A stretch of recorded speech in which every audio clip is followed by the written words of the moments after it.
February 5th, 2021.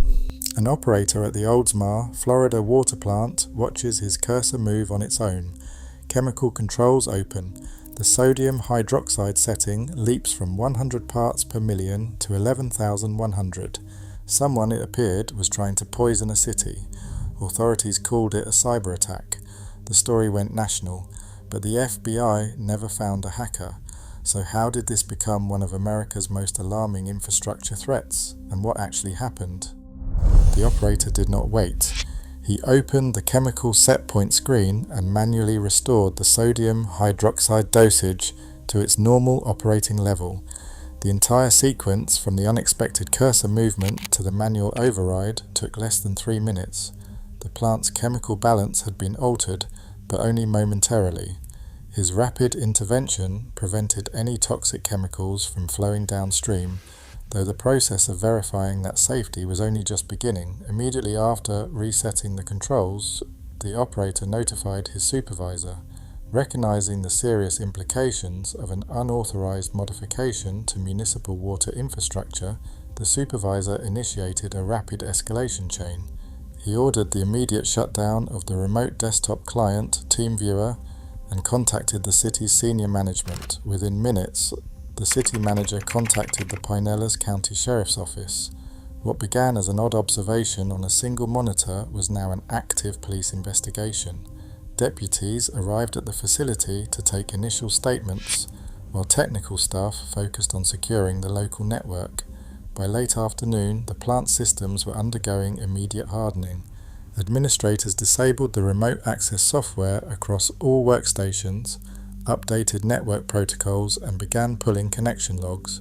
This same-day response chain from the plant floor to regional authorities established the official timeline of the incident, framing the event from its very first hours as a hostile security breach that required urgent federal attention.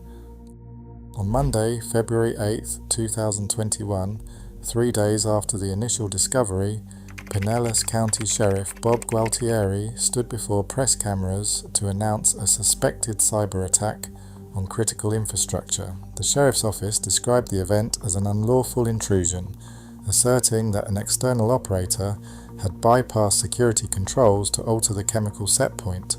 The news quickly escaped local boundaries. Within hours, national television networks and major newspapers were reporting on the Florida water treatment plant, framing the event as a chilling attempt to poison 15,000 residents. This rapid escalation shifted the incident from a local police matter to a national security warning. By February 12th, the Cybersecurity and Infrastructure Security Agency, known as CISA, released a formal advisory to critical infrastructure operators.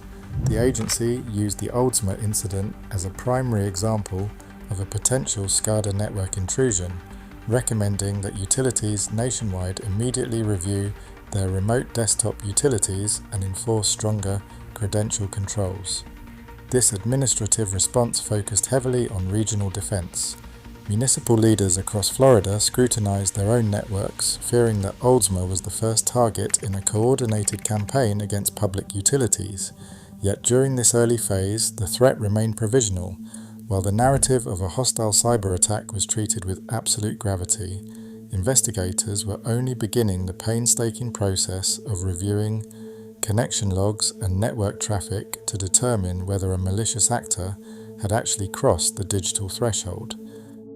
To evaluate the actual threat level during those 3 minutes, it is necessary to examine the physical architecture of the Oldsmar facility. Even if the remote software had remained active and the altered set point had persisted, the plant was not a direct pipeline to consumer taps. A series of engineered defenses stood between the control screen and the public. First, the system relied on continuous dilution. Any sudden spike in sodium hydroxide would immediately mix with massive volumes of raw intake water, reducing the chemical concentration long before it could travel downstream. Beyond dilution, physical safeguards operated independently of the digital network. The chemical feed pumps were equipped with hardware interlocks designed to restrict extreme dosing. If a chemical level rose beyond safe parameters, these physical barriers would trigger automated alarms, alerting the staff on site. Water monitoring was also a manual physical process. Plant technicians collected water samples hourly, analysing pH, chlorine and residual chemical levels by hand. Because treated water takes between 24 and 36 hours to travel through the distribution network to local homes, these manual checks provided a wide window for detection. If an imbalance slipped past the automated alarms, physical testing protocols would have flagged the deviation long before the water reached a single household, while the prospect of a compromised municipal system was serious. The operational controls built into the plant made an immediate public health catastrophe physically improbable. Local and federal investigators examining the plant's digital infrastructure quickly encountered a forensic blank slate. To establish a cyber attack, analysts needed to trace the exact path of the external connection, yet the technical evidence left a trail of unresolved questions. While the facility utilized remote desktop software, the system logs did not reveal a successful login originating from an external Internet Protocol address. The brief session to the TeamViewer Cloud endpoint was fully encrypted, hiding any payloads or specific commands from the investigators. Forensic teams searching the supervisory control workstation recovered no malicious software, no custom exploits, and no digital footprints matching known hacker groups.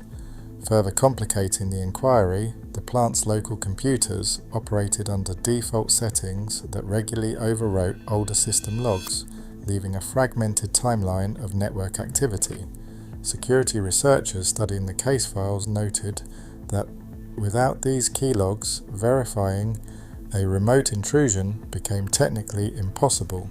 For months, public warnings described a hostile foreign or domestic threat, yet the official records never contained a suspect's name, a confirmed physical location, or a verified point of origin for the cursor movement. The technical reality differed sharply from the early public alerts. Instead of a documented security breach, investigators possessed only a collection of failed logins, encrypted data packets, and a moving cursor on an unmonitored screen. On June 23, 2023, the Federal Bureau of Investigation issued a quiet update to the case. The Bureau stated it could not confirm the Oldsmar incident resulted from a targeted cyber intrusion. While the investigation officially remains open, the technical evidence no longer supports the early alarm. A precise distinction remains. Federal investigators did not disprove an external breach, but found no digital proof to verify one. Former city manager Al Braithwaite later suggested the event may have been a simple operator error. With the technical trail cold, the original narrative fades into quiet ambiguity. If there was no confirmed hacker, what really happened inside the Oldsmar water plant? Next time on Failure Files, we investigate the day card payments stopped across Europe. Away from federal computers, the municipal perspective itself changed. Al Braithwaite, the former city manager who had participated in the initial press briefings, later offered a far more mundane explanation. He suggested the entire episode might have been a non-event, pointing toward a simple operator error rather than an outside intrusion. This assessment from the city's own administrative head directly challenged the alarming public reading of 2021. It did not replace one certainty with another, nor did it explain the moving cursor. Instead, the admission from local leadership left the Oldsmar incident in a state of quiet, documented ambiguity. In a world obsessed with unseen enemies, the greatest threat might simply be human error. If there was no confirmed hacker, what really happened inside the Oldsmar water plant? Next on Failure Files, we investigate the day card payment stopped across Europe,